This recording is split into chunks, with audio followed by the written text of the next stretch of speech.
The King of Podcasts Radio Network proudly presents the Wrestling is Real podcast, because wrestling needs us. Let's go. Episode 590 of the Wrestling is Real podcast is on your podcast, wherever you're listening to it. Apple, Amazon, Google, Spotify, iHeartRadio, all those places. Thanks for listening in. We're going to talk about Bad Bunny, because this discussion needs some time. And I can only talk about Royal Rumble so much about what happened this week. Of course, I did a post show, about 40 minutes. Take a listen to it. WrestlingIsReal.com. It's all there for you. But I want to go ahead and talk about one of the things that stood out from that on Sunday night and then Monday night. Okay? Bad Bunny, Benito Antonio Martinez Ocasio. No relation to AOC. This guy, 26 years old, from Almirante Sur, Puerto Rico. Okay, there's all the Spanish I got in there. Okay. This guy has been all over the place since 2017. That was when he had his mixtape. And then 2018, all of a sudden, out of nowhere, Bad Bunny becomes really arguably, he's the Drake of reggaeton. Okay, and reggaeton, for those of you that are not in the know, because I'm going to have to go ahead and inform and educate the IWC in this broadcast tonight. Now, listen, I understand that your run-of-the-mill, casual WWE fan that would be, watching the show from the Thunderdome in the Zoom chats, or going to the house shows, or, standing over every WWE superstar there is, and then for you not to know who the hell Bad Bunny is. Okay, I get that to a point, but, there's this constant, piling on of, who is this guy? Why is he here? Okay, this is different. Okay, Bad Bunny, I'm going to explain to you tonight on this program why it's so much different for a Bad Bunny to be on this program as opposed to a Kathy Leader Hoda, or an Al Sharpton, right? Or a Dennis Miller, for that matter. They're just certain people that just have no relevance or any relation to what really matters. Okay, celebrities coming on just to be coming on. And those celebrities, some of them on the decline, maybe not as important as they once were. I mean, even, to the same extent, AEW, they're not necessarily bringing up superstars over here, okay? Some of their celebrities might be a little bit, a little long in the tooth, a Tony Hawk, or a Shaquille O'Neal, right? Or a Snoop Dogg, for that matter. But again, there's some relevance to what they're doing with those programs, because that's crossover programming for them, okay? And that's what they're doing there. I don't know about Tony Hawk, but, again, there's a couple of people that just come in that is a little bit of a, there's maybe some of them don't have all relevance and some might do, but just saying. The thing is more important about with Bad Bunny is that, okay, there is no other company that would have gotten him. Okay, if they're going to get this guy and he's going to come on and do something for any wrestling company, this is where the big leagues come in. This is where, the machine that is WWE, that's why you want this guy. Okay, not to mention, all right, the other thing too is that Bad Bunny, this is not a guy that needs WWE. Okay, this guy loves the product. Okay. And, we saw at the Royal Rumble, he performed the song Booker T, which is a song that is charting. This is not just some run-of-the-mill song. Worldwide, it is a song, if you look at the Global 200, it's a song that's up there. Okay? And if you listen to the stations around in the Caribbean and Latin America, the reggaeton stations, they're playing Booker T by Bad Bunny right now. It's a current song. Off his album, El Último Tour del Mundo, the last world tour, the final world tour. But either which way, he's just, okay. He is one of the most distinguishable voices in reggaeton. And for those of you listening to reggaeton or are never familiar with Latin music at all, of course, reggaeton music replaced the standard orchestral salsa merengue music. And the only orchestra we even hear at all now is bachata, which is also a different story. In a different world of Latin America and the Caribbean, which is encompassing Puerto Rico, the Dominican Republic, and Cuba, it's a different story of the music there. Because, you have stars that, you might have your Drakes or your Rihannas or your Taylor Swifts here in America or your Ariana Grandes. in Latin America. The stars that are coming out now for reggaeton, they're coming with a new crop of stars that are just overnight sensations. Okay. And I thought reggaeton was kind of dying right now because I thought there were certain artists who were just kind of getting along with the tooth. The Wisin and Yandels, the Daddy Yankees. But again, some of these guys are just able to keep themselves relevant, keep themselves on top. But then there are new artists. Rosalia, who put out a song with Billie Eilish.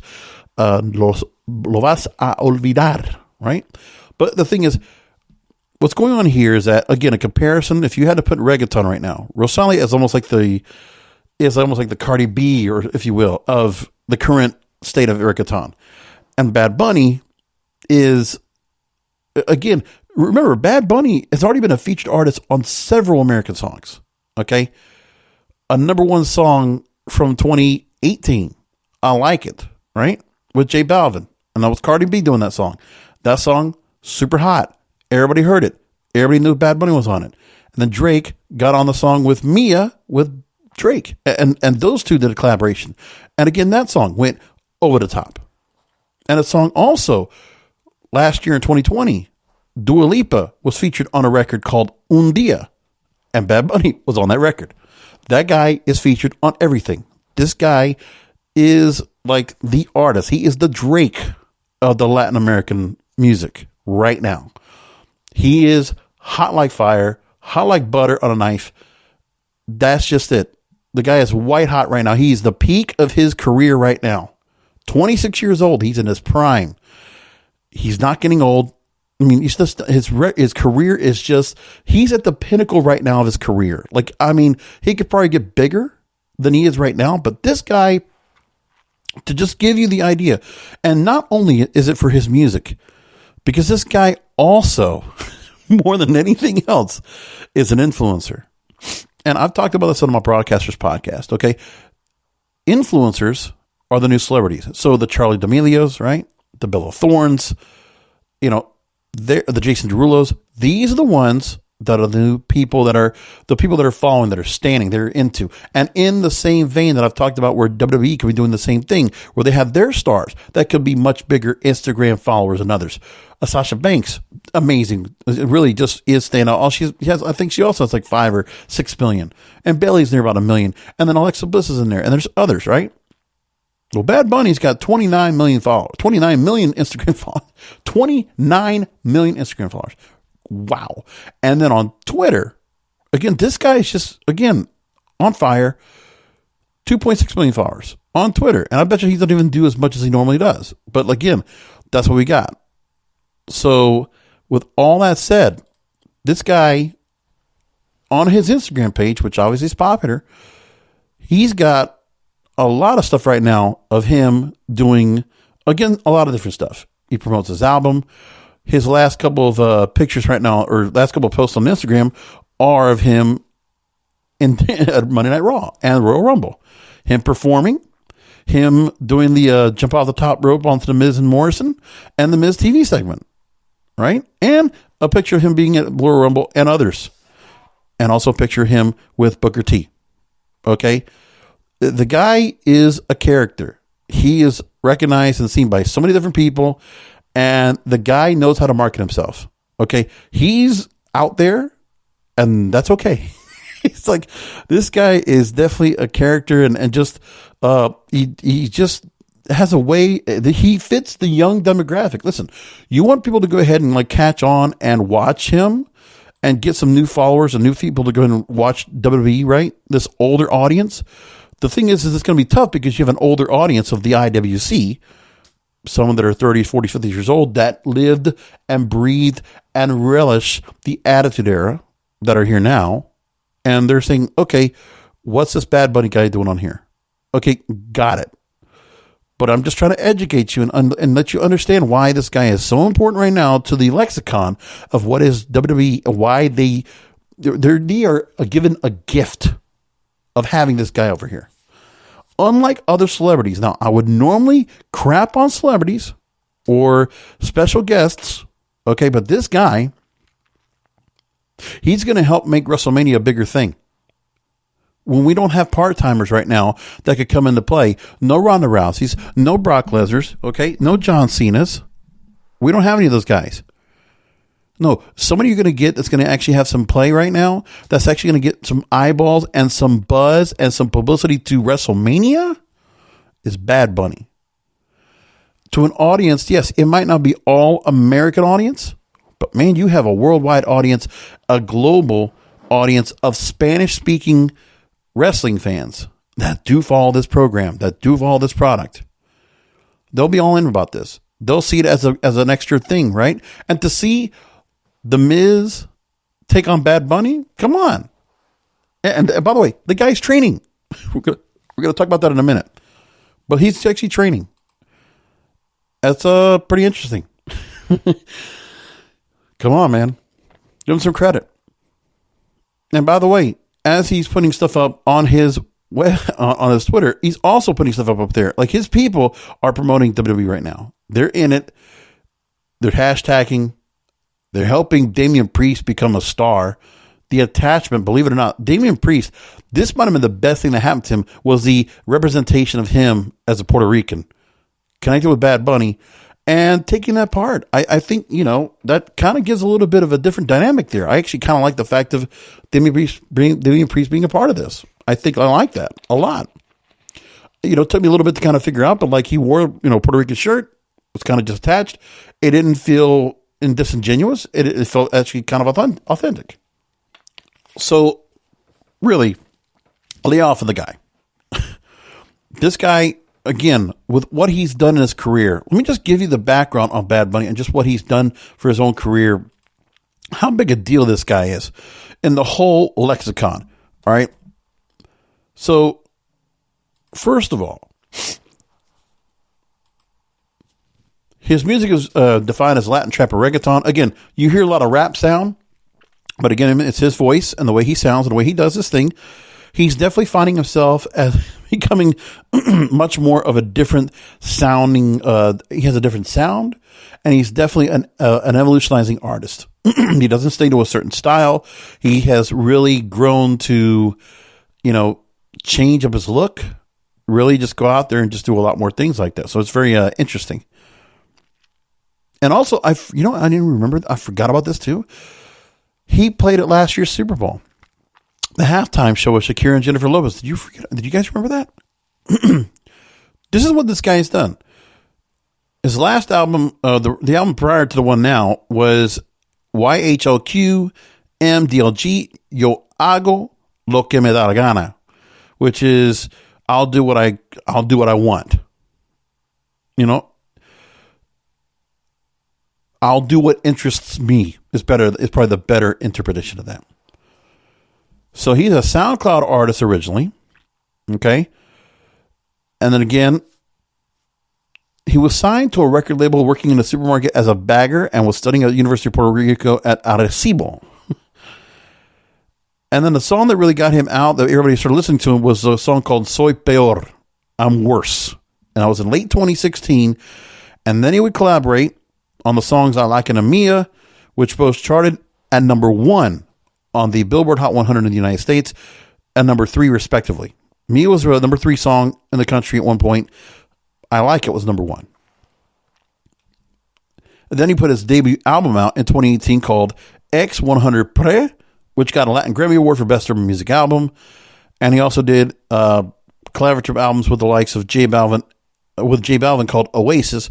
The guy has just sold a lot of money. Okay. He's done a lot. And also another thing that he's also being noticed right now is it's not just the fact of everything else that he's doing, like the Booker T song. The other song he has right now is arguably the number 1 song right now in Latin America on reggaeton altogether. The song called Daquiti. Again, this guy is as hot as you can possibly get right now. You can't do any better what this guy's doing right now. And here's the other thing too, when you look at what he's talked about, this is a guy that wants to not be positioned as a reggaeton artist. He wants to be a global artist. He wants to change up his look.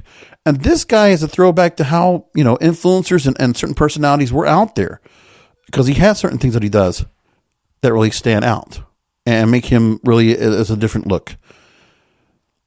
He honestly relates to the younger audience. So, like, again, teens, 20s, early 30s, your Gen Zs, your millennials, an audience that normally would not attach, this guy fits right into it. Just saying. Now, here's another thing that I bet you didn't know either. This is not a run-of-the-mill thing that he's become a wrestling fan. No. And actually, it's not the first time. The Booker T song was not the first time he actually didn't, that he actually, one thing, he's not just, the first time, this is not the first time he's actually put out a wrestling reference in a record. He has a childhood passion for professional wrestling. It's been put out there. Now, I'm going to pull this out here and make this point as well. Story that I just got from another site as I'm going to the Wikipedia page to go ahead and get some further commentary. So there's a music video for Chambea, and the beginning features introduction from wrestler Ric Flair. Discussing the experience, he says, making the video, I kept saying something's missing. Then it occurred to me like, damn, let's put a legendary wrestler in here. When I got to the video, I was nervous, real nervous. And I definitely was he was going to be humble or like the persona, but he's a super, super good dude and became friends. We became friends. So again, Ric Flair. Again, this is just, commonplace. His interest in wrestling is now also influenced his desire to explore androgynous and feminine style, with the rapper explaining, each wrestler has their way of being and it's respected. They have long hair, they can paint their face, but they're strong and powerful beings. So there you go. Hey, cool deal. Listen, rock on, man.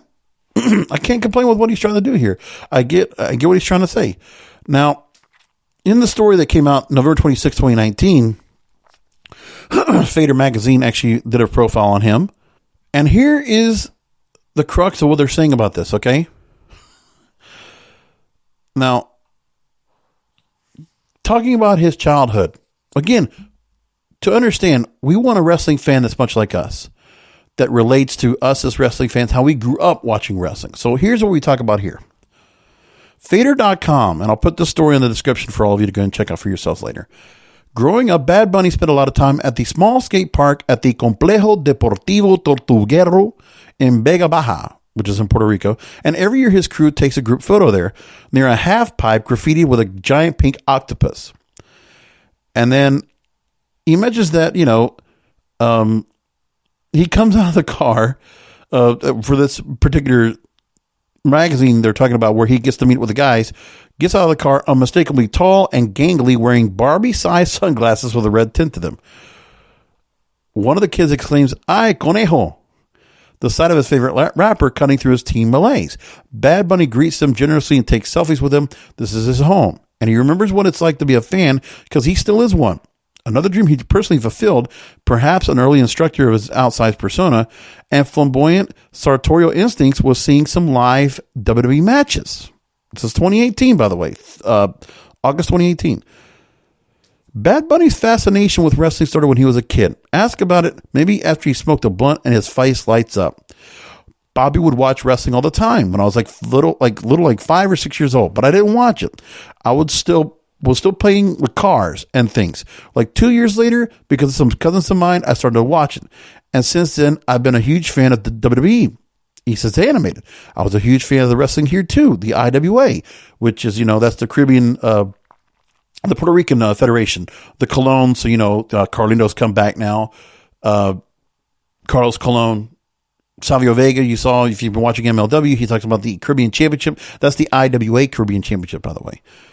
That's also the place where I believe that's the Bruiser Road incident actually happened as well. It was in Puerto Rico. So his dad would take him to fights. So it's always been a dream of mine to go to WrestleMania or at least a pay-per-view match. This is 2018, by the way, because I hadn't been to any other than the small fights they had here. And it was now, thanks to God, that I could go to WrestleMania twice. So this guy goes to the shows. So here's what he talks about when it comes to Ric Flair. Again, interesting story about this.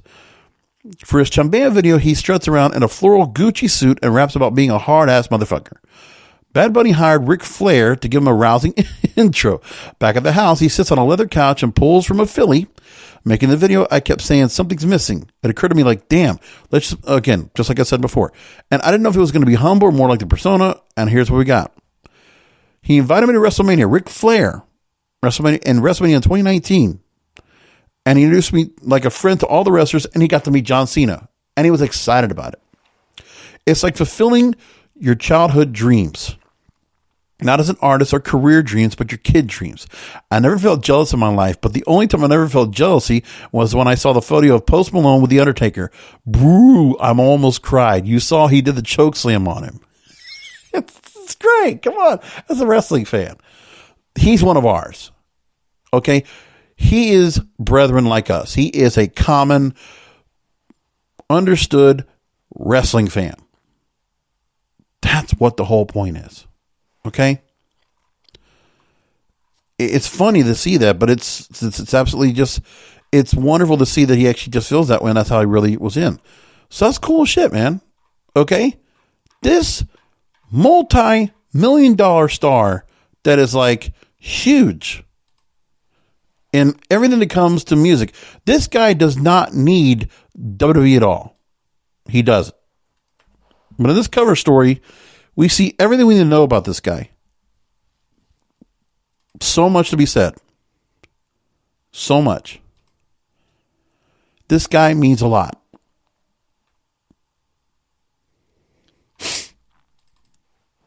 Dare I say one of the best things that could have happened for WWE this year. Okay. The fact that this business, it's so big. Everybody knows what WWE is. Let's just make that point very crystal clear. But among us, in our own little world of wrestling, how we watch this and how we look at it, I can understand how some people just feel like, well, what the hell, man? Why should we care? Well, I'm giving you the reason why.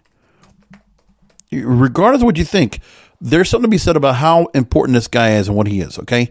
He's worth $16 million. When you're talking about having someone out there to be a part of, WWE, when they can bring some new audience to the mix, right? When you think about that more than anything else, then you just got to say to yourself, well, what else can he do? Like, what else can he actually offer to the, what is going on here that's going to really make a difference for everybody? Like, you got to think about it like that. Because it is what we're looking at right now. Now, for the record, okay, the numbers for the Royal Rumble, the post-Royal Rumble, the show did well. 1.892 million viewers. So they got a bump. So what it comes down to is we're already getting a ratings bump. And honestly, ask yourself, was the ratings bump necessarily because of,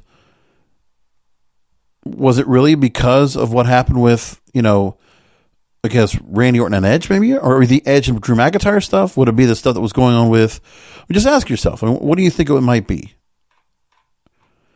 Like, what could it be that actually caused the ratings to go and do so well like it did? Because that's the best numbers they've had in a while.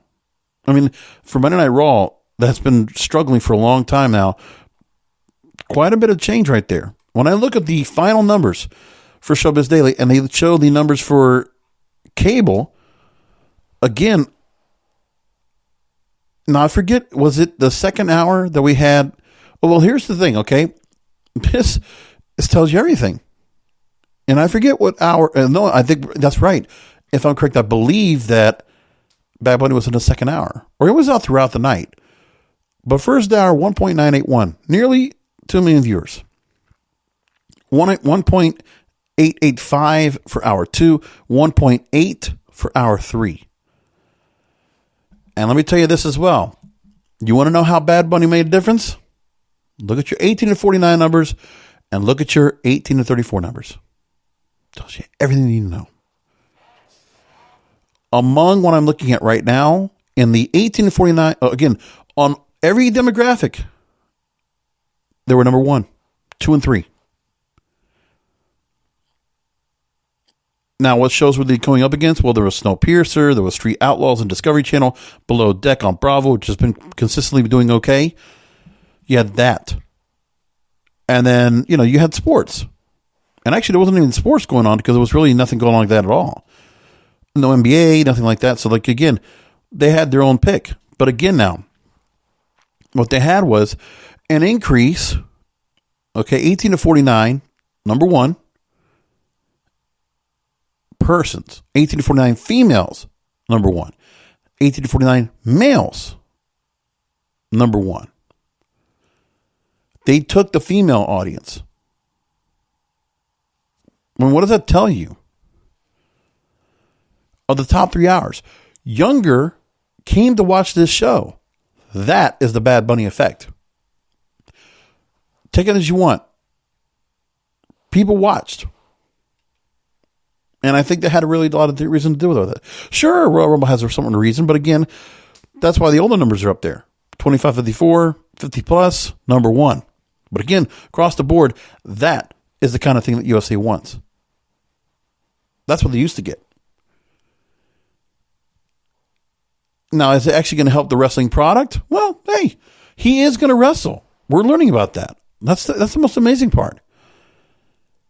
Okay, he's already training in the ring and preparing for a proposed WWE pay-per-view in-ring debut that would take place against The Miz and or Morrison later this year. And the Bunny will be making his in-ring debut. It won't come immediately. And his Miz TV segment that wrestling was one of his lifelong dreams. And WWE has plans for Bad Bunny to make more appearances for the company, and noted there is a plan for him to be involved at WrestleMania 37 in April, and a pitch for him to even possibly wrestle a match. See? Come on now. And he's currently aligned to Booker T and Damian Priest on the storylines. Performed as Booker T single at the Royal Rumble, and did an angle to Miz and Morrison after he was eliminated by Priest in a 30-man Royal Rumble match. And then again went on Miz TV. And again, here's the thing too. All due respect, you usually think that somebody like a Bad Bunny might kind of stumble over and might look kind of stupid, but I don't think he looked bad at all. I thought he was fine. He looked like he was kind of just goofy. He was just himself. He felt comfortable. As a matter of fact, I felt like he felt really comfortable out there doing what he was doing. And, damn, Miz, and Morrison, hey man, get to work with some content. And that's a pretty big star to go into a storyline with. So I think Miz is probably not hurting with that. And then they got to also make mention of as well is that there was quite a bit of people that were talking about the fact of seeing Bad Bunny coming out, because he did get some other people talking about it. Okay. And for the record as well, I must say that the performance that Bad Bunny did at the Royal Rumble was, for what it was worth, it was good. Again, they just recreated the video. It looked fine. He performed it fine. People probably didn't understand it, but he did it good. I mean, I don't think the fans, I think, for them to kind of go a little negative on this, what are you going to do about that? I don't like that going on. Like, I wish it wasn't people feeling like that. But, that's okay. I can't blame what people feel like when they're watching wrestling and there's somebody coming on that doesn't relate, and it's like coming into their purview. Like, who are you? What are you doing in here? I get it. But the truth is that nobody should really complain too much about this guy coming out there and being a part of this. Just saying. That's all I got to say tonight. Really, it's that simple. This guy is not hurting the product. He's helping it greatly. And, again, it's a new audience that will come in that will watch him as a result. That's good. And that's what you need to understand. That's what it comes down to. Now, one thing I got to mention of, I did not get a chance to go ahead and look at Beach Blast. So I know, obviously, the wedding went through some shit with Kip Sabian and Penelope Ford. I know that Kenta attacked Jon Moxley towards the end of the Beach Break show. So I know there's that. And now Shaq and Cody Rhodes are now going to finally go ahead and reach each other and do some things. We'll find out about that. So that's all coming up pretty soon. We'll leave it all there. And again, I didn't believe I had to go and do a show about Bad Bunny, but I felt like I just needed to do something here. Because you know what happened? I had somebody, I'm not going to go into details of why, but I made one comment about Bad Bunny when somebody talked about, feeling like they were a little bit out of touch about talking about Bad Bunny. And I just said the fact that, you know what? You don't have to understand because the guy just has more money than all of us combined. And he actually thought it was a personal attack. And I'm thinking, no, it's not. Like, it's not. And I actually said I was attacking his listeners or attacking his viewers. I don't even know where it came from with that. And I was not that way. And how anybody thought that would be like taken in that respect, I don't understand it. But it wasn't. Let me make it perfectly clear. I don't need to troll. I don't go ahead and I have put my days of commenting and criticizing other podcasters and other people that are out there a long time ago. I just don't do it. I mean, I've made points of calling somebody on the floor when it does because I just felt like it was warranted. Now I don't do it anymore. I'm on an island right now on my own, going from port to port. Okay, I'm just doing my own thing. I don't associate with other podcasters because I don't want to get caught up in a whole thing of just personal infighting. I don't need that IWC infighting. Everybody else can do that. Okay. And I try to avoid that altogether like the plague. I don't need it. But what I think more than anything else, I was seeing what I could see from my Twitter feed and from other places that people were commenting about what's this Bad Bunny thing all about? It's just another celebrity coming in? No, he is going to pay off in dividends. Now, I don't know how much he's getting paid to go and come on board and do stuff with the WWE, but I'll tell you what, I think the other thing you got to make mention of is that, listen, that guy is enjoying himself over here and he's getting the work in it. He wants to wrestle. Yeah. Let him do it. He don't give a shit. I'd rather see him out there enjoy himself and have a good old time. Hey, do you want more people like Bad Bunny who are legit wrestling fans that could really do something out there? Or Rob Gronkowski? Okay, and nothing against Rob Gronkowski, okay?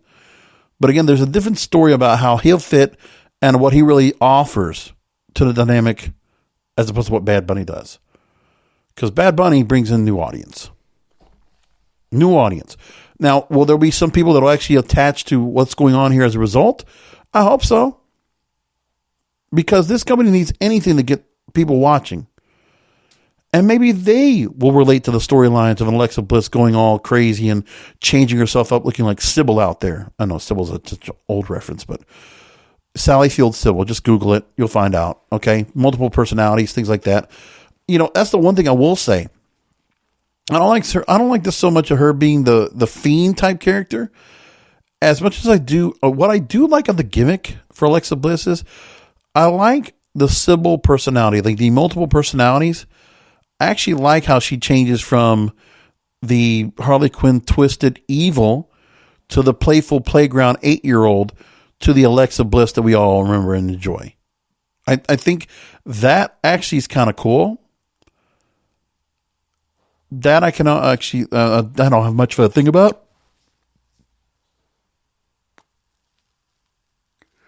And after some pretty good things going on Raw this past Monday night, to kind of screw things up with Edge, Randy Orton, and close out that match with Alexa Bliss being the reason that Orton loses like he did. It's not going to sucks, but that's what they're going to do.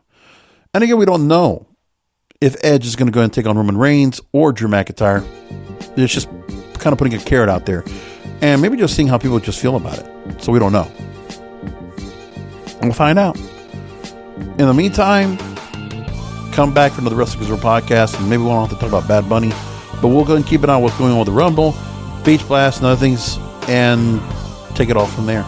So anyway, I'll leave you till next week. Come back for another Wrestling Is Real podcast because wrestling needs us. Thank you for listening to the Wrestling Is Real podcast. You can find all previous episodes at WrestlingIsReal.com or subscribe to the show on all major podcast outlets, including Apple, Amazon, Google, Spotify, and iHeartRadio. Follow the King of Podcasts on Twitter, Facebook, and Instagram at King of Podcasts, and search King of Podcasts on YouTube, or type youtube.com/JBRASCO951. This has been a presentation of the King of Podcasts Radio Network.